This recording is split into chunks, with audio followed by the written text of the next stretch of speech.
Magandang umaga, magandang umaga, magandang umaga para sa mga Pilipino. May tanong lang ako. Bakit ayaw ni BBM na tumistigo si dating Executive Secretary Lucas Bersamin at dating Budget Secretary Amina Pangandaman, pati yung si Trygve Olaibar at kasama na si Adrian Bersamin? Bakit? Pinaresign nga niya daw ko pero pinwersa, paalisin. At ang katwiran na una na binigay ni Attorney Claire Castro bilang spokesperson ni BBM ay si Mr. Lucas Bersamin at saka si Miss Amina Pangandaman ay nag-resign out of delicadeza. Ano yung ibig sabihin? Ang ibig sabihin, nahihiya sila, kaya nag-resign lang sila. Gregorio Remolta, magandang umaga. At kung nahiya sila, bakit daw sila nahiya? Kasi po, binanggit po ang pangalan ni Lucas Bersamin, binanggit ang pangalan ni Miss Amina Pangandaman na kung tawagin ko ay mataid na maranaw. At saka si Adrian Bersamin, binanggit din, at saka si Trygve Olaibar. So, kung pinaresign sila o pinalayas kasi tahasang sinabi ni dating Executive Secretary at former Supreme Court Chief Justice Lucas Bersamin na siya ay tinanggal, hindi siya pinaresign at hindi siya nag-resign. Yan lang po ang klaro. So ang tanong ng bayan, kung pinaresign sila, kasi yan naman ang totoo, ibig sabihin, sa mata ng tao at kung maniniwala kayo sa nangyayari, may kasalanan ang dalawa may kinalaman sa pagbabudget ng flood control. Yan lang, simple lang ganun, di ba? Ang tanong naman ng bayan, di ba, Heren Bagyo, bakit hindi pinapatawag sa ICI ito si Lucas Bersamin, si Amina Pangandaman, si Trygve Olaibar, si Adrian Bersamin? Bakit? Sana marinig ako ni ICI or Independent Commission on Infrastructure, Justice Andres Reyes Jr. Kasi po dati ko itong profesor sa pamantasan ng lungsod ng Maynila sa aking subject na tinatawag na criminal procedure. Sa kanya ko natutunan anong ibig sabihin ng probable cause. Ngayon, ang ginagawa naman ni Justice Secretary ngayon, nagdedetermine na kung may probable cause na may kasalanan ba yung mga tao na dapat kasuhan sa ombudsman at before the Sandigan Bayan. Bakit? Imposible namang walang alam yung professor ko na magaling. Napakagaling na professor ko yan. Si Andres Reyes. Imposible naman na hindi makikitaan ng probable cause si Lucas Bersamin at saka si Amina Pangandaman kasama si Trygve Olaibar at saka si Adrian Bersamin na kung tutuusin, hindi, sabi ni Bongbong, sabi ni Lacson, si Pinky Lacson, ang sabi niya ay hindi daw totoo na si BBM ang may pakana ng 100 billion na insertion o sinisingit na pundo para sa baha. Tinuturo ni Lacson na ang may kasalanan ay nagkunwari na meron silang authority, nagkunwari sila na meron silang authority na binigay ni BBM at itinuro niyo ito si Adrian Bersamin. At kung ituturo mo si Adrian Bersamin, parang tinuro mo na rin ang kanyang lolo na si Lucas Bersamin ang may pakana. Kasi executive secretary. Ibig sabihin, nagpakunwari na sila ay authority galing kay Bongbong para ipasok yung 100 billion. At siyempre pa, bago mo ipasok ang lahat ng budget, hindi makakalusot yan sa Secretary ng Department of Budget and Management na si Amina Pangandaman. Mataid Amranaw. Maranaw kasi ito si si Amina Pangandaman. Buena Pamilya, sabi pa ng Espanyol. So ngayon, budget secretary siya, dapat alam niya lahat yun. Di ba, Ricardo Aban? Laanap nila yun. Tapos si Tragib Olaybar, na dating tao pa rin ito ni DepEd Secretary Sani Angara, at tao rin ito nila ni Bersamin, ay bakit hindi din sinama sa investigasyon? Si Adrian Bersamin na apo ni Lucas ay hindi rin sinama. Anong dahilan? Bakit ang iba na lang pinapatawag? Naihaw ako, mainom muna sandali. So, sabi ni Lacson, wala raw, inamin ni Pinky Lacson sa kanyang salita sa Senate na totoo raw yung 100 billion na insertion na siningit. Totoo yun. Kaya lang, naggumawa siya ng kwento na wala man lang backup, hindi na sinusuporta ng ebidensya. Gumawa siya ng kwento na kwento-kwento, gawa-gawa lang daw ito nila ni Adrian Bersamin at saka ni Tragib Olaybar. Hindi niya binanggit si Lucas Bersamin at saka si Amina Pangandaman. Itong tinuturo niya. So, ibig sabihin, Attorney Pinky Lacson, o Ping Lacson, defending BBM. Yan ang klaseng abogado na nag-abogado, hindi man nakapag-aral ng law, maliban lang sa criminal law dahil pulisya, ay nagkukunwaring abogado na pwede magdepensa na walang kasamang suporta ang iyong ebidensya, ang depensa mo. Paano mo ngayon mapapatunayan kung sinasabi mong totoo yung 100 billion na insertion na siningit pagkatapos magawa yung budget sa House of Representatives, sa Senate, at nagkaiba-iba na lang ng pagtugmain na lang sa Bicameral Conference Committee, inamin mo na doon siningit. Kontra yan sa mga makakaliwa na mga argumento kagaya kay Madam Cielo Magno, kay Heidi Mendoza. Nagtataka naman ako sa kanila, budget expert daw sila. Hindi sila naniniwala na mag-insert si Bongbong Marcos sa BICAM. Ang sabi nila ay doon na lang daw sa NEP. Ano ba yung NEP? Alam niyo anong NEP? Ang NEP po ay tawag dyan National Expenditure Program.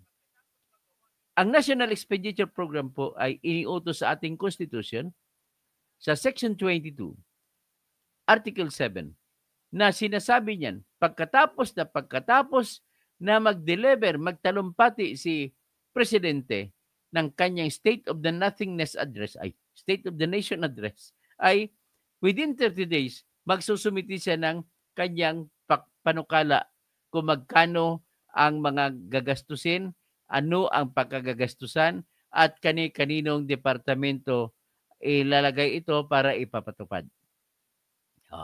Yan ang inuutos ng Constitution. Ibig sabihin po, nilalagay ng ating Constitution na pinakamataas na batas sa Pilipinas ang kapangyarihan sa paggawa ng panukala kung anong pagkagagastusan sa susunod na taon sa kamay lamang ng opisina ng Presidente. Ibig sabihin, ang panukala na yan ay hindi pwedeng kukunin ng House, hindi kukunin ng Senate. Kaya kailangan malaman ito ng mga anti-DDS, kagaya ni Calroy. Dapat malaman ninyo ang proseso ng batas bago kayo mag-comment. So, proseso ng batas magsimula dyan. So, ibig sabihin po, unconstitutional o labag sa Constitution para sa mga senador at congressmen na magsingit na kanilang mga pundo. Tawagin man nyo man na amendments, period of amendments sa second reading. Hindi po pwede yan, bawal yun. Depende sa inyong budget. Let me assure you, magsasampa po ako ng petition sa Supreme Court. Laban niya sa insertion. Bawal po ang pag-insert ng budget na gusto mo pagastusan o panukala kapag hindi president ang gumawa doon sa NEP. Dapat doon sa NEP. Ang ibig sabihin sa NEP, National Expenditure Program. Ang nakalagay sa ating konstitusyon, ang tawag diyan expenditure program. At dahil national government, tinawag nila nakasanayan na tawagin na National Expenditure Program. Lamig aircon. So ngayon, kung isiningit ng presidente, kasi presidente lang ang may kapangyarihan magpanukala ng budget, pwede ba sa kanya yun ang isingit siya doon sa Bicameral Conference Committee? Okay, para maintindihan yung sagot, ulitin ko muna ang 4 na proseso, 4 na step sa proseso ng pagbabudget. Unang step, pagpapanukala. Maglalagay ang presidente na kung anong gusto niyang budget. Kung saan niya gagastusan. At kung sino-sino mga departamento ang magpapatupad. At kung saang lugar ipapatupad. Kung tungkol sa tulay, tungkol sa kalsada, tungkol sa flood control project, tungkol sa multi-purpose building. Dapat naka-detalyado na yan at wala kang ibibigay na kahit anong choice sa mga magpapatupad. So kung magpapatupad ang district engineer, dapat pag nakarating sa kanyang opisina, sa Bulacan halimbawa, First District Engineering Office, pag nakarating doon ang batas, pinurward na sa kanilang opisina, nakalatag na yan kung saang ilog. Hindi kagaya nung sinasabi ni Manny Bunuan na mayroong allocable. Pag sinabi mo allocable, i-allocate mo, pwede mo i-allocate, ikaw ngayon, parang ikaw kongreso, ikaw magdesisyon kung saang ilog mo lalagay. Hindi pwede yan. Tapos mayroon kapag tinatag na leadership budget. Ibig sabihin leadership, yung ibibigay mo doon sa mga boss, Bongbong, Vice President, pero si Sara, hindi siya humingi. Sa mga senador, yan ang mga leadership fund. Bawal po yan kasi sinasabi sa batas, sa konstitusyon, bago lumabas ang batas, dapat kompleto ng detalye. Merong lugar kung saan ipapatupad. Merong magkano kung dapat magkano. Merong tao kung sino ang magpapatupad. Ibig sabihin, bawal po ilalagay ang congressman dyan. So, bawal para sabihin sa atin na congressman magdidikta kung sinong kontraktor, kung magkano ang isope, bawal. So, iyan ang sinasabi sa ating konstitusyon. So, first step, expenditure program. Diyan lamang may kapangyarihan si Presidente. So, ipapasa niya nga sa second step, doon sa House of Representatives. So sa House of Representatives, babalang kasi nila anong trabaho ng House of Representatives. Base sa Constitution, tagagawa sila ng batas. So gagawin nila, i-convert nila sa batas yung mga panukala ni Bongbong Marcos. Sa panukala ni Bongbong Marcos bilang presidente sa step 1, nakalagay na diyan kung anong mga lugar. Nakalagay na diyan kung magkano. Nakalagay na diyan kung sino-sino magpapatupad. Anong departamento magpapatupad? Nakalagay na diyan. At kung paano ipapatupad at kung saan kukunin ang budget, nakalagay din diyan. O pag sinabi ko saan kukunin budget, saan kukunin ang pondo? Nakalagay na diyan. So, pagkatapos sa second step, ang gagawin lamang po sa totoong usapin, ang kapangyarihan lamang po ng ating House of Representatives congressmen, ang kapangyarihan nila ay limitado lamang. Kasi bakit? Nililimitahan po yan ng Article 6, Section 25 na nagsasabi, hindi pwedeng mas mataas pa kaysa budget na pinanukala ng Pangulo ang magiging total amount. So total amount, halimbawa ngayon, 6.13 trillion. Hindi na pwede gawin 6.4 trillion ang total. Sinasabi ng konstitusyon natin yan. At nakalagay din sa Section 27 na bawal gumastos ng kahit piso kung walang katumbas na batas. So, iyan ang mga limitasyon. In other words, pag gumalaw na ngayon ang mga kamay ng congressmen, bawal sa kanila sumingit. Bakit bawal sumingit? Kasi pag nagsingit ka, bagong panukala, bagong proposal na budget. Bawal yun kasi president lamang ang pwedeng gumawa ng proposal. So hindi pwede magsingit ang congressman na tulay doon sa amin sa Bulacan, tulay doon sa amin sa Cotabato. Hindi po pwede yan. Original power lang yan ng president.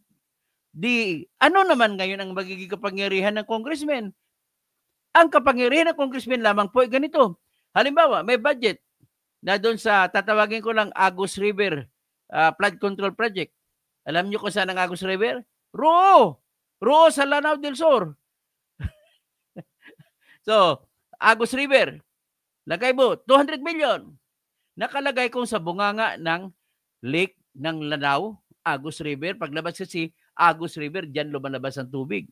Papunta yan sa Maria Cristina Falls, doon na magtatapos.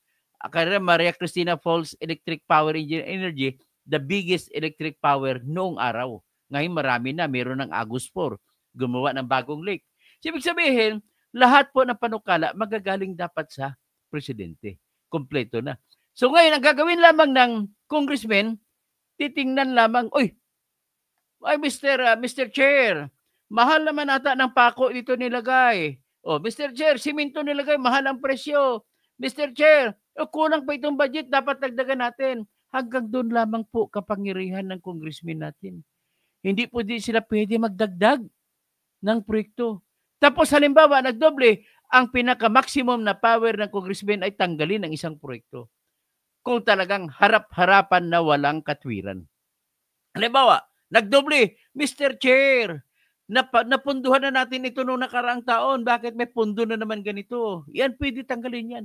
Ibig sabihin po, to summarize it all, the power of the congressman, insofar as the budget is concerned, are limited only to determination kung tama ang presyo ng mga nikalagay na mga items.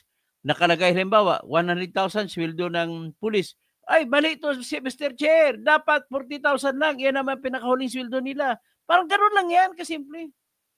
May project na building. Mr. Chair, masyadong mataas ang presyo ng dito ng bakal. Masyadong mataas ang presyo ng buhangin. Bakit ganito?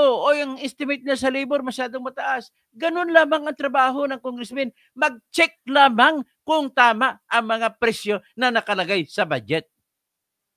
Wala na silang ibang karapatan. Wala na ibang kapangyarihan. Naintindihan mo kung sino mga congressmen at mga senador nakikinig sa akin, tandaan nyo hanggang doon lamang po kapangyarihan ninyo. Pwede kayo magdagdag sa presyo ng bawat item. Pero ang idadagdag niyo ang presyo doon sa mga item na nilagay na ng Pangulo sa ibaba. Sa first step sa National Expenditure Program.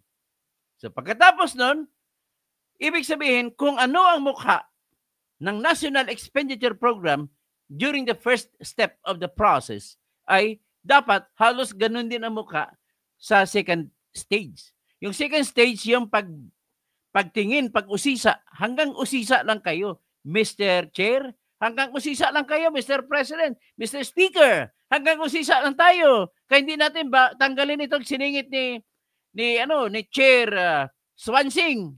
Ganun po yun. So ngayon, pag matapos na, mabuto-butuhan na sa third reading, at yes na manalo, ang pakinakulin, those who are in favor of the proposed budget for 2026, say aye. Ay, maingay.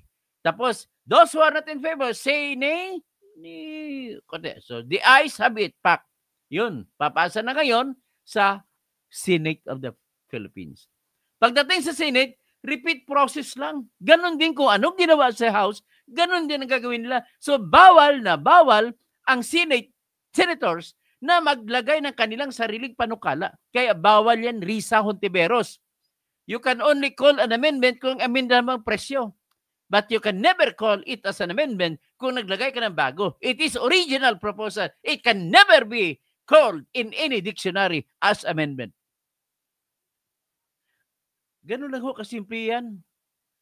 So ngayon, pagdating naman, kung pagsisigo may diferensya sa presyo, magkakaroon ngayon ng tinatawag na by implication, we have really to create another committee to be represented by or constituted by the representatives from the Senate and equal representatives from the House of Representatives.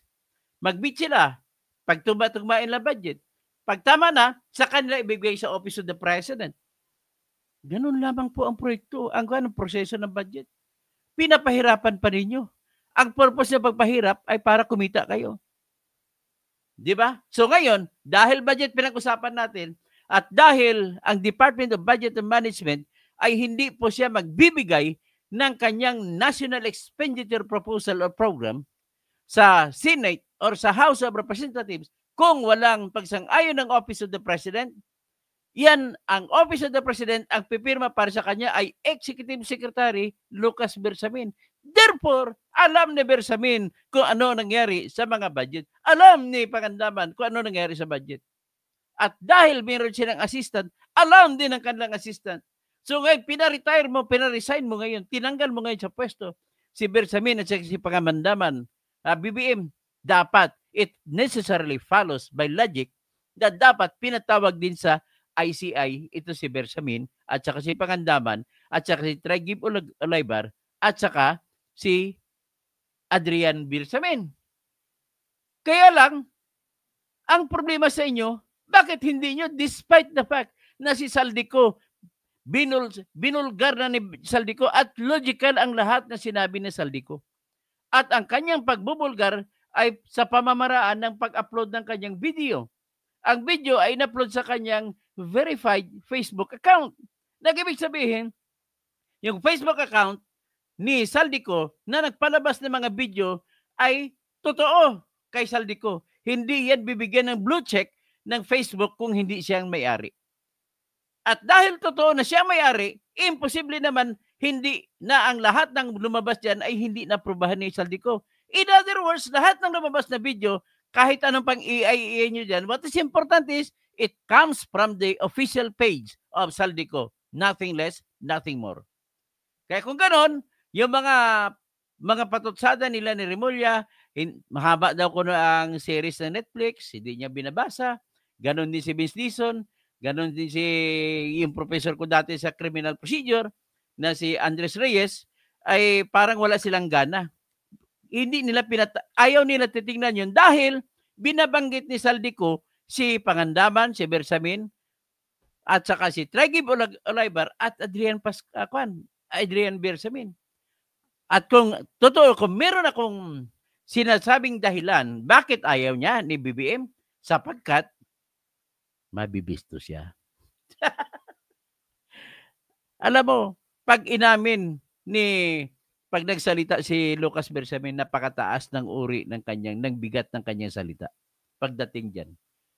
Napakataas. Pati si Amina Pangandaman. Napakataas. Kaya may sikreto siyang utos sa aking dating professor sa criminal procedure na si Justice Andres Reyes na sikreto, wag mong patawag yan. Yari ang bahay tae natin dyan. So kaya ganun lang dahilan. Kaya ngayon, gumagawa naman sila ng depensa, classic-klaseng depensa. Makita mo depensa, kung si Remulla tanungin mo, ang haba daw, hindi niya pinapakinggan. Ganon si Vince Dizon, sabi niya, kailangan umuwi sila. Hoy, Vince Dizon, you're not a lawyer. You're never an engineer. And you are heading a department only for the engineers. So anong alam mo dyan? With due respect to you, you should have not accepted the position from the very beginning. Kasi hindi ka naman engineer. Di ba? You have to resign. Ngayon, makatwiran bang sasabihin pa uwiin mo? Sagot, hindi po makatwiran sa ngayon. Kasi ang katwiran nyo lang, kung totoo yan, dapat pumuwi ka na kumaso. Ladies and gentlemen, si Saldico ay may karapatan bilang isang tao na mag-akusa, may karapatan siya mamili kung anong time niya isasampa. Lahat naman po na nagsasampa ay sinasabi natin na delikado. Kailangan din natin ng personal security. Sigurado ako pag umuwi yan, nako, mababago ang pangalan ng Ninoy Aquino International Airport. Sigurado yan. Papalitan niya ng Saldico International Airport. Alam niyo na ibig ko sabihin. Pagbaba pa lang ng aeroplano, bang! Tapos may crying lady. May crying lady na kagaya ng crying lady kay Ninoy Aquino. Kay Ninoy. So, ganun po ang mangyari dyan. Kailangan mo rin mamimili. Time will come. Kung iba na ang presidente sa 2028, pwede rin siyang lumabas at magsampa ng kaso sa ganung panahon. Total, iba naman yung kanyang bibit-bitit.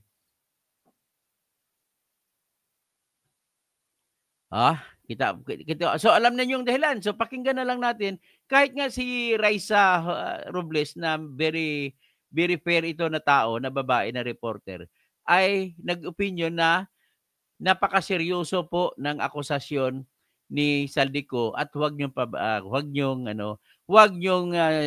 pagtawanan. 'Yun ang sabi naman ni Raisa Hontiveros. Tapos ang sabi naman ni Ted Filon, isa ding fair-minded na tao, ay talagang dapat pinagluluko lang tayo ni President Marcos. 'Yun ang kanyang sinasabi. So ngayon, paano sila makabawi ngayon? Makabawi lamang sila kung sila po ay nagsasabi ng totoo, di kaya ay bigyan nila ng pansin itong panawagan ng bayan na tutukan ito ang lahat ng mga sinasabi ni Saldico. Hanapin natin itong ang sinabi ni Raisa Hontiveros, Raisa Robles. Ito sinabi ni Raisa Robles. Pinapagalitan niya sila ni Remulla sa pagsasabi na pang Netflix lang daw yung sinasabi ni Saldico. Ito, tingnan natin itong opinion naman ni Raisa Robles. Yan, si Raisa Robles. Siya ang dahilan kung bakit natanggalan ng lisensya si Atty. Gadon. Saldico, sir. Sir, please. Ayan. Pakinggan natin. Saldico, sir. Sir, please. New allegations po ni Saldico. Please, soundbite, sir. Actually, sa haba, sa dami, wala ako halos oras panoorin yan. Kaya mo? And sorry, I cannot comment on that. Umuwi na lang siya at patotohanan niya yung sinasabi niya. Kunwari naman siya, no? I think that's the best way to do it. Ako, sasagot ako. Papatayin nga siya eh. Yan. Bakit hindi napakita si Gutierrez sa inyo? Kasi papatayin nyo. Unahin muna natin si Justice. Kasi, nagmamadayin na siya. Uwi lang siya. Uwi na yung professor ko. Yes, sir. You were saying something, sir. About the Saldico, nakailang video na ba? 5? Season 2 na ba? Ganito na yan. Ganito na yan. Lahat tayo pwede mag-Facebook live. Diba? Lahat. Kahit sino pwede mag-Facebook live. Pero ang kanyang Facebook ay nanggaling sa tao na personal na alam niya na nangyayari. So, mali ang logic mo, Mr. Dizon. Pangalawa, may suporta siya binibigay na ebidensya, mga dokumento. Iyan ang tandaan mo, Mr. Dizon. You do not speak like a lawyer because you are not a lawyer. Test dyan, uuwi ba siya o hindi? Uuwi ba siya o hindi? Yun ang test. Uuwi yan. Darating ang panahon, sabi ni Aisa Sigera, pagdating ng panahon. Kung uuwi siya, then, sabi nga ni Pangulo, pwede tayong magharap-harap. Ipapatay nyo lang si Saldico eh. Sabi nga ni Pangulo, nandito lang ako, Zaldi, sabi niya. Siyempre, nandiyan ka kasi hindi ka ba kakasuhan, di ba, BBM? Illogical naman siya sabi, nandito ako, Saldi, andito lang ako, bumuwi ka. Mali yun. Si Saldi, pagdating, aristuhin nyo eh. Ikaw kaya, dapat kung hindi ka ng presidente, na-aristo ka na. I'm here, come home, face the music. Anong music ba? Sige nga, alam mo bang music? Sige nga, ikantahin mga music. Yun eh, wala. Ibig sabihin po, nakikita nyo na yung mga depensa. Ginagawa lang pang depensa yan. Ito naman, nadadali po dyan si Lisa Araneta Marcos na pinaka-corrupt na First Lady next to Imelda Marcos. Tingnan natin. Ito naman, binira naman ni Rowena Guanzon si Lisa Marcos. Tingnan natin ang bira ni... Kasi po, na ang Bureau of Customs is also very corrupt. Ayaw mo naman galawin. O lumabas na naman sa US State Department report that the Bureau of Customs is also very, very corrupt. Sino ang patron o padrona ng Bureau of Customs? Lisa Araneta. Marami nagsasabi. Si First Lady daw. That's the first time I'm saying it, because I have to say it. Hindi po ako pwedeng magtago. At kung ito po ay mali na information, I am requesting BBM and the First Lady to cut this snake's head now para masatisfy ang tao na hindi sila kasabwat sa mga massive na korupsyon na ito. Kasi po, buhay na ng Pilipino na kataya dito, hindi po politika. Dati po, sasabihin ng tao, maski sino naman ang upo dyan, parehas lang sila magnanakaw. Ngayon, nakaranas ka ba ng gutom na ganito? Tanungin mo pamilya mo. Mag-graduate yung mga anak mo? Akala mo, may trabaho pa? Wala nang trabaho.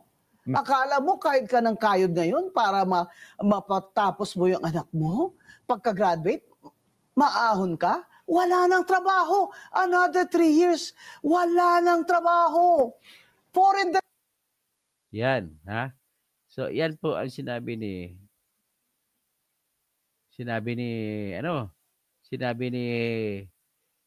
Guanzon. Pakinggan muna natin yung ang yabang ni kasama kasi sa binira ni Zaldico ay si Sandro. Sabi niya matapang daw siya papunta. Hinahamon siya nga ni Robin Padilla. Dito ko sa Blue Ribbon Committee. O yan, pakitingnan natin si Robin Padilla. Kasi sa ICI, control ng tatay niya. Oh. Sabi ni Senator Padilla. Siyempre, mas bright pa si Sandro kaysa kay Senator Padilla. Sabi niya, hinahamon ko si Kong Sandro na sa Senate ka na humarap at huwag sa ICI. Maangas ka, di ba? Sabi ni Robin Padilla. Ikaw pa mismo naghamon sa ICI, imbestigahan ka, di ba? Gusto mo maniwala ang taong bayan, di ba? So sa palabas niyan, dito ka Senado para Senado mag-imbestiga. Para tanungin ka ng tanungin ni Robin Padilla. Naka-live kami. Kami ang magtatanong sa iyo. Total, sabi mo po, kagalang-galang na congressman, wala kang tinatago. Well, dito mas mabibigyan ka ng tsansa na makita ng taong bayan na malinis ka nga. Sa ICI, hindi ka naka-live, kaya nagdududa ang taong bayan dyan. Hinamon niyo po ang ICI. Ngayon, ako naman po dito Senado ang hahamon naman sa iyo. Dito po kayo sa magpaimbestiga sa Senado. O yun, tatanggapin mo ba ang hamon ni Robin Padilla? Sandro? I doubt kung tatanggap. So anyway, titingnan natin ito, galit na rin si Ted Filon. At saka si Sandro, 50.9 billion ang siningit. Nakakaasar, siningit pa yung project na dun sa amin sa Coronadal. Matagal nang tapos ang aming kalsada.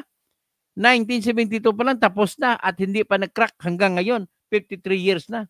Tapos lagyan mo ng pondo. Ng klase itong batang kawatan na ito. 3 generations of thieves. The first generation si Pulakay. The second generation si BBM. Third generation si Sandro. Grabe naman kayo. Kung magnakaw. Kung magnanakaw, henerasyon por henerasyon. O dito ngayon, pakinggan natin si Ted Filon.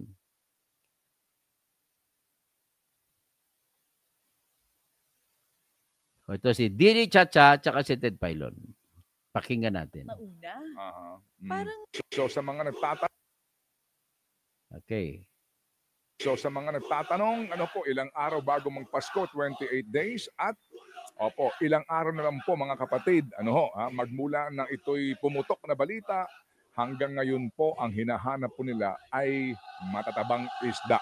Ang hinahanap po ng marami, sandali lang, sino-sino yung mga yan na na-mugshot ninyo? Ang hinihintay nilang mugshot daw po ay yung mga starring dito. Mga kapatid, sino ba mga starring dito? Di yung mga proponents nga po, di ba? Si Chacha, alam mo, maganda na bring up mo yan. Bakit, Kasi girl? halimbawa na lang yung mga kasamahan natin dito, yung ating mga makeup artist, hairstylist, sabi nila, Ma'am Cha, sino ba yung yung mga na-mugshot na una? Parang di namin kilala. So in-explain ko, sabi ko ito yung mga konektado sa Oriental Mindoro, sila daw muna ang inuna. Pero bakit sila? Kasi sa mga nauna daw na nabalita, hindi naman ito yung mga inaasahan nila na mamamugshot. Sabi ko, wag ka mag-alala. Yan din ang tanong Mugshot namin. na mga ahas. Nasaan na yung mga nasa una sa balita? Kasi kung matatandaan natin, dun sa revelation ni Senator Ping Lacson, Bulacan eh. Di ba? Bulacan ang naitopic niya. Ay, Bulacan na may pinakamalaking budget sa flood control. So, yun ang tanong nila, ba't nauna yung Oriental? Oo nga daw. Kasi po, kailangan talaga ng magkaroon na ho ng mga mugshot, no? Para mapahupa daw ang damdamin ninyo.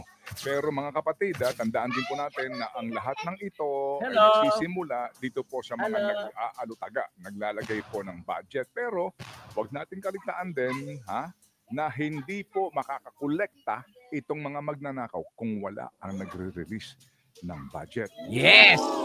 Kaya in the light of the statement of the Sino President, nag-release? Si na BBM. malaman doon po sa resignation ni Ma'am Amenah Pangandaman, ang tanong natin dito, ano ang susunod sa ICI? Papatawag niyo ba si Ma'am Guys Amenah sa Senado? O siya ba'y masasama ng investigasyon ng Ombudsman? Opo. Kasi nga, ang sinasabi, hindi ho naman without, hindi natin sinasabi na nakinabang siya rito. Pero maganda rin po maiklaro niya ang kanya pong mga papel.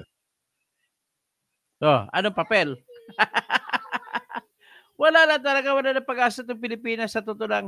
Kaya, the only way is, sa totoo, pinaka-the best way. Sabihin ko lang, pinaka-the best way. Without intending to rebel against the government, ang the best way talaga po, sa totoo lang, revolusyon para baguhin natin ating gobyerno. Pero but I do not endorse that.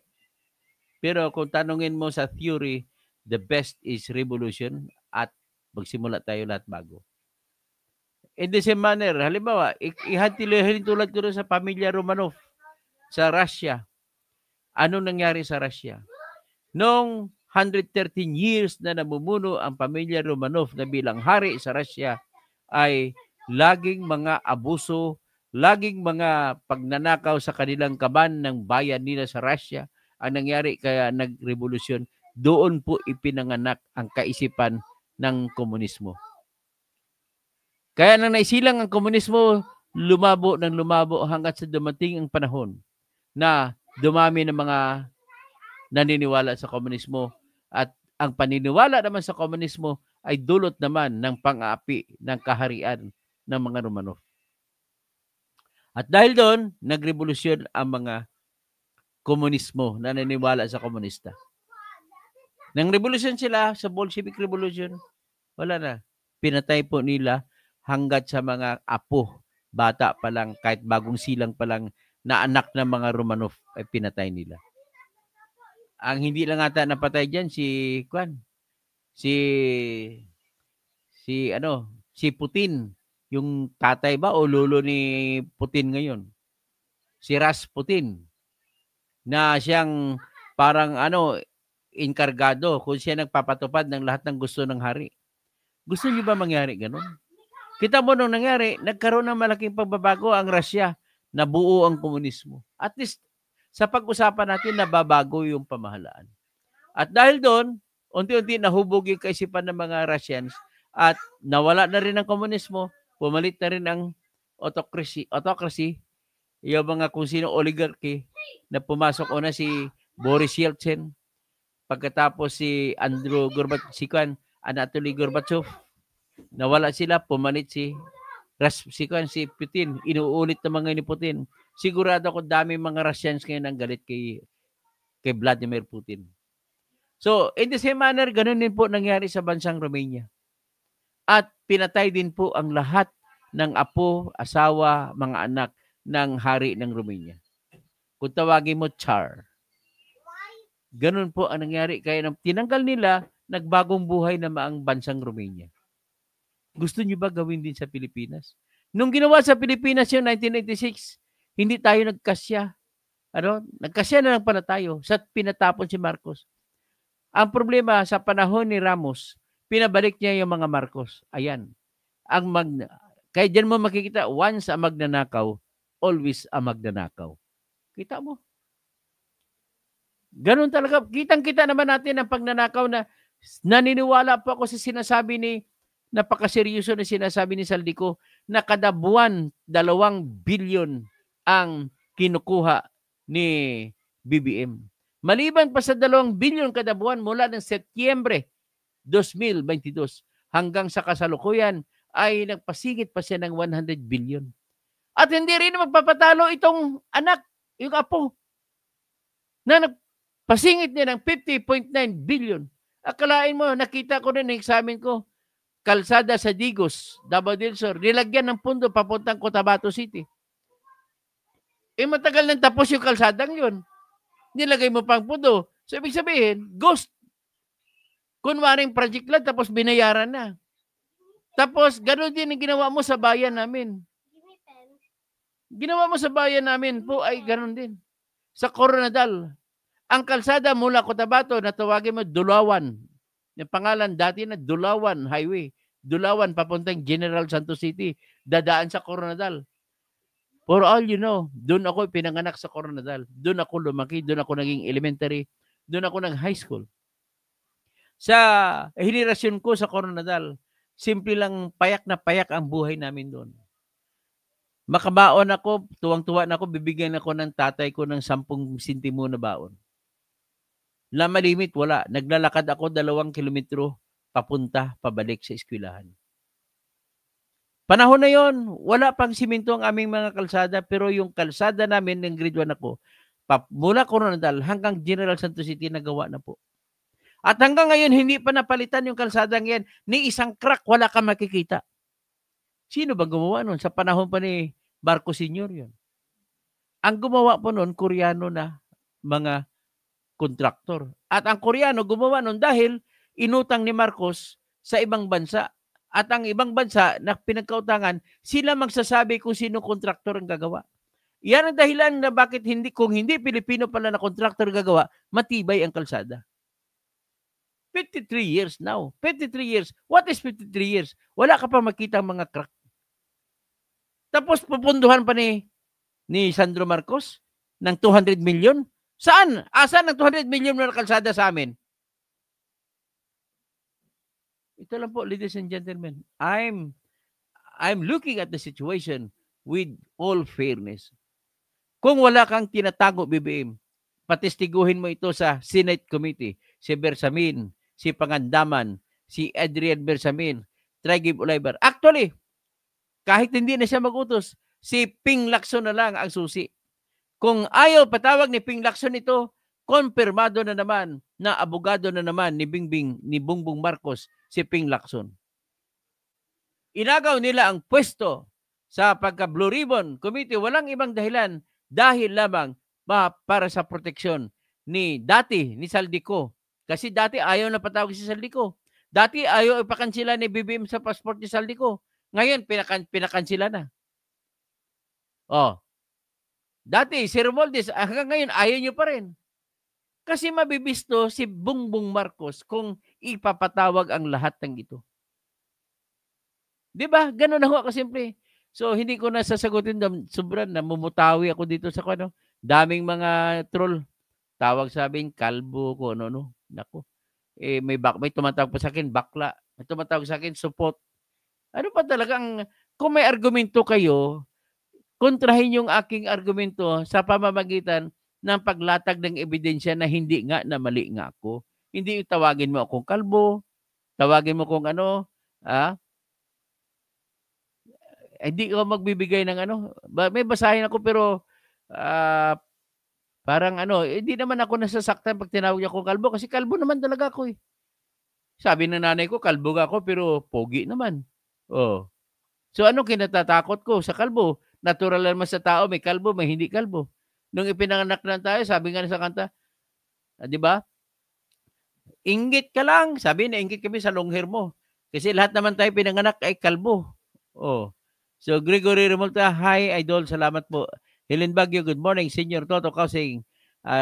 Tapos Tony Flores, Banji Alberio, watching from New York City, USA. So, good morning, Antoy Idol. Sabi naman ni Domiciano Balisalisa. Tapos si Carl Roy, kamusta? Mga didilis. Oh, yung mga didilis, ang akala mo, Carl Roy, magaling ka. May ibig sabihin, kung wala kang maibanggit na katwiran dito sa akin, ikaw ay bubo. Hindi mga didiis o mga didilis. Okay, Argo, hello, host. Tapos si Ricardo Aban, tirador ng katotohanan. Let's go. Salamat po, Ricardo. Rotlig, no may, paano pag-pronounce ito? So, Dr. Engineers, Myrna Galera, good morning, Sir Idol Toto. Ricardo Abanuli, opo, bilang kuwa auditor for more than 25 years, yung alibay na walang alam si Bangag under our bureaucratic form of government ay kwentong barbero. Oh, salamat pala. Experience auditor nga na pala, Ricardo Aban. Maraming salamat po, Sir, CPA. Gregory Remolta, Maniwala ba tayo na itong ICI walang kumpas mula kay BBM? Just asking Idol watching from Phoenix, Arizona. Hindi kami maniwala na walang kumpas yan. Calroy, kumusta mga didilis? Rene Garban, State of Nakawan Address, Sir Toto. Kung nga, suna, no? State of Nakawan Address. Okay, the best term yan. Kasi dati ako State of Nothingness Address. Salamat, Sir Rick Aban. Erwin Ramos, wow, saan galing imbento mo, Kausing? Wala, hindi ito imbento. Ano ito, katotohanan ito, binabase ko, nangyari ito.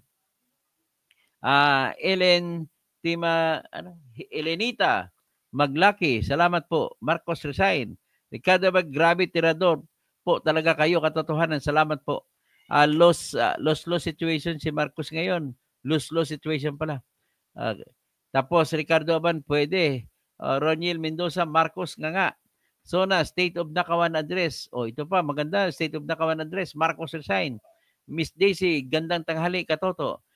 Sabi ni Alice Lihita, ayaw na niya dahil totoo sinasabi ni Saldico. Mga kawatan talaga. Noelle Clemente, tumigil ka na nga, Kausing. Hanggang dyan lang kayo? Wala kayong binabanggit na katotohanan? Wala kayong binabanggit na argumento? Andre Guico, watching from Singapore. SJ Jr. in 517. Galingan ang pagsira kay Bongbong upang ipasok si Sara. Ano naman pinagano? Hindi ganoon po yun ang argumento niyo po. Ang mga argumento po kasi yan ng mga walang alam sa buhay. Like Dan, Ricardo Aban. Okay, Maher Senti. Good day, Sir Attorney Engineer, President Toto Tirador. The insertions and or amendments in the BICAM, although accepted in Congress, do not make them constitutional. Tama, at least naintindihan nyo yung paliwanag kung bakit unconstitutional. Hello mga katutubo, mga kadotae daw.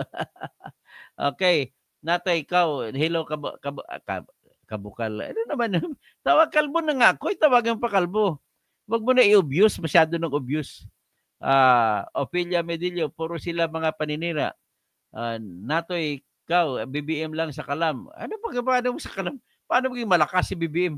Kita mo na kakawatan, sasambahin mo pa. Boy, natatawa ako doon sa mga comment ng hello. Mga kadutaay yan.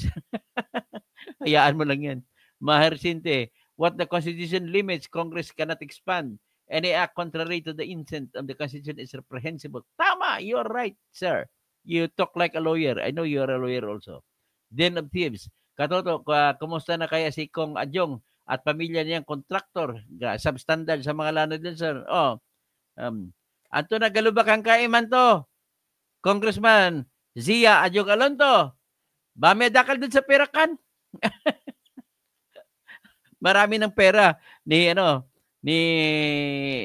Adjong, sabi ng mga Maguindanao, miracle sa pirak niyan. Dean of Thieves, katoto, kumusta na kaya si ko? Ayun, nabasa ko na pala. Bibi, magnanakaw, resign now. Hello mga kadutay.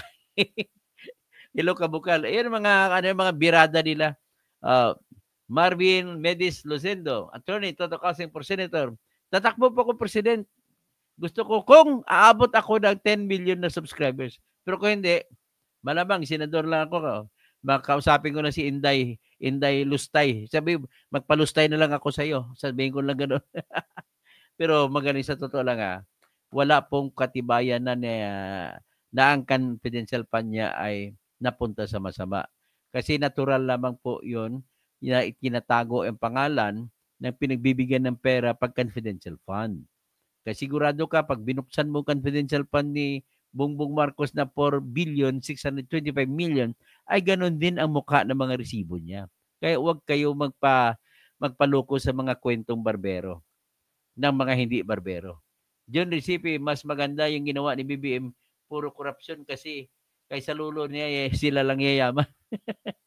BBM forever, forever ka na tarantado, dato'y pabalik-balik ka. Magkano ba binabayad sa'yo? 10 pesos per comment? Arriba, Pilipinas. Nato, ito, another 10 pesos naman to. Ricardo Florito, magandang umaga, Sir Toto. Shakespeare, bakit ayaw ni BBM na tumistigo sila? Kasi nga mabibisto si BBM. Jeff Cruz, kasi pag tumistigo, tapos. Tapos double B7. lata, maingay na, lata daw ako, maingay lang. Bahala ka kung iyan tingin mo. Magkano na? 10 pesos per comment ka eh. Agent, di ba nasisweldo sa inyo si Claire Castro? Agent, mabuhay ang Unitives. Lugmok ang bayang Pilipinas. Ricardo Florito, kung masunod ang mga sinasabi mo, Atty. Toto, asin sa bansa natin. Sa totoo lang, gusto ko maging jury system kahit hindi na ako presidente. Basta mag-jury system lang. Pero kung walang ibang gagawa, I need to be a president para magiging jury system tayo. Hoy, mga senators, palitan na yan. Di matandang SP para mapalitan din. Sa totoo lang, overdue na yan si Soto. Agree po, Sir Toto. God bless. Sabi ni Feli Posadas. Oy, kamag-anak ko Posadas, ha? Yung lula ko, na asawa ni Severo Causing, si Severo Ariola Causing, ay Posadas. Tapos Boy, mga kadutae, dapat maging national hero si Saldico. Antayin mo, magiging hero yan. Idhay Lamago, palitan yung Ninoy Aquino International Airport ng Saldico International Airport. Pag Diyos ang gumalaw, baka magsalita si Bangag ng di niya gusto. Yan. Boy, mabuhay ka Saldico. Kapatid niyo pa si Bato? Hindi po. Kamukha lang pero mas gwapo siya sa akin. Well done, hindi niya kapatid, kambal niya o kambal daw. Hindi, okay lang sa akin kung kambal ko. At least senador ang kambal ko. Ang problema ko lang baka akong hulihin ng ICC. Si Doktor ay lawyer kaya kahit anong sabihin niyo ay tama. Jordan Zamora, Bato kita, run kita. Batukin. Hindi po ako pang bato kay batukan kita. Alfredo Calaranan. Yung mga salita ng mga walang argumento. Yung mga walang laman ang utak. Ganun ang mga salita nila. Yeah. Sabi ni Jordan Zamora, Bato, pasok ko na Senado. Siguro makapasok ako sa Senado pag mahuli ng ICC si Bato. Sabihin ko ng mga panya, ako po ang kapalit ni Bato. Raymondo Ray, bukas, deny ang interim release. Mamaya pa yun ang decision. Huwag ka na magsabi ng deny. Ang deny yun sa level ng tinatawag na pre-trial chamber. Appeal chamber na ngayon. Tama ka, Doktor, kasi magaling ka. Saldico, magiging national hero. Hello, Boy Tagay. Francisco Simafranca. Chart Cab. Di nga. Kahit sa mismo ang magnanakaw, ayun, walang kwenta basahin, pasensya na po. GC Duenas, hindi mangyari, sinasabi mo, nababarilin pag uwi. Ay, mangyari po yan. Mangyari po yan. Kaya magiging, Saldico International Airport. Macni Italiano, ano ba naman ito, mali-mali sinasabi ni Bato. Mali-mali ba? Anong tama kung mali yan? Sige, sabi mo anong tama, pagbigyan kita. Wolverine, magnanakaw na bilyon-bilyon, nabudol ka. Sino papatay? Siyempre si BBM, Emerson Kayog, napakatanga naman ng kalbong ito. Bakit ikaw ang papatay? Bakit alam mo yan? Sigurado po yan. Nagkaranasan na ng buhay yan. Kung sino mga hero, kagaya kay Ninoy Aquino, pinapatay ni Marcos, di ba? Chart Cab, 46. Tutukan mga sindikatong Duterte, maliwanag. Ay, wala na po Duterte, 3 taon na mahigit. Kung sila nagnakaw, dapat na ipakulong na ni Marcos nung araw pa. 3 years na, lumipas. Kaya huwag ka magkwento na Duterte. Ginagamit nyo na Duterte sa panangga ng pagnanakaw nyo. Ananias Aguila, ang 3 aso ni Adik. Sino ba yun? Bugods, utak, luga-luga. Grabe mga tawag sa akin. Pag si Inday Lustay magiging president, gagawin kanya Secretary of Justice ng Davao. Ano naman mga kwento mo? Wala naman Secretary of Justice sa pwesto sa Davao. Kwento ka naman talaga. Hello, Blagay, pag nanakaw sa Ligute sa Modi, wala mga kwento mga sinasabi. Mga asosasyon ng sakim sa pera. Mas pera. Boy, Edward Yanoria, asan proof mo? Yung magtatanong asan proof mo, pinakita ko na nga, hindi ka nanonood eh. Dison Laway lang, ebidensya. Dennis Causing, salamat po kapatid. Alfredo Calaranan, kayo mga DDS vlogger, ang mga nagpapagulo. Oy, bakit nagpapagulo? Nililinaw ko ha, hindi. Kung tawagin mo ako DDS, okay lang sa akin, walang problema. Pero sinasabi ko siya yung katotohanan. Alfredo Calaranan, ikaw, mga style mo, pati mga magnanakaw na klaro ng magnanakaw, dinidipinsan mo pa. Mahit Salazar, tama nga lahat ng sinabi mo, Toto Tirador. Salamat po. Boy, ang galing mo talaga. Doktor, advance mag-isip na papatayin. Opo, tama mo. Ganun po nangyari. History na pinagbabasihan natin eh. Karanasan ng buhay. Kapag nabaliktad ng lahat, lagot sila. Tama yan. Pag nabaliktad lahat, takbuhan kayo, Istanbul Mayor. Madami. Itong mga troll ngayon to, iba na naman sasabihin pag nagbaliktad. Roger Laudianco, Laudencio, Pasag. Puro kayo fake news sa pakita nyo. Ay, fake news, hindi po fake news. Nenen Kausing, Astra, okay, Jobs. Kapag nasa BRC, Blue Ribbon Committee siya kay Marcolita, taob si Sandro. Pag si Marcolita babanat sa kanya, si Robin Padilla. John Dab, sa Toto, hindi ka kahalang-galang si Sandro dahil magnanakaw siya. Oo nga. Astra, dapat lumayas ka na BBM. Tapos buhay Dabawenya. Tama. Gogo, Robin, matalino lang sila sa pagnanakaw. MY, mga kawatan talaga. Jobs talagang masira, sangkot, DPWH. Tapos Astra, lubog sa utang at kapal mukha. So kay Kumaro, bata pa magnanakaw na. MJ Maril Rose, Sandro Marcos Bagito, Karen Perarin, dati Zero Opinion, puro mali sinasabi nyo. John Dubs, tapos Zaynoy de la Pera, Jobs, sino pa siya? Nelson Sousa, tapos Eloise Sacollo, abangan po natin si First Family natin na adik. Regine Ford, tapos Rukit, Boy, ang haba, dami ninyo Luso. Hindi naman. James Bato. Sino pa? Eloy Sacollo. Okay, hanggang dyan muna. Hindi ko na kayang basahin lahat Okay, so Dennis Kausing. Huwag mo nang pansinin sila. Maubos oras mo. Sige. Okay. Kumusta daw? Sabi ni si... Okay, ikaw, hanggang dyan na lang muna.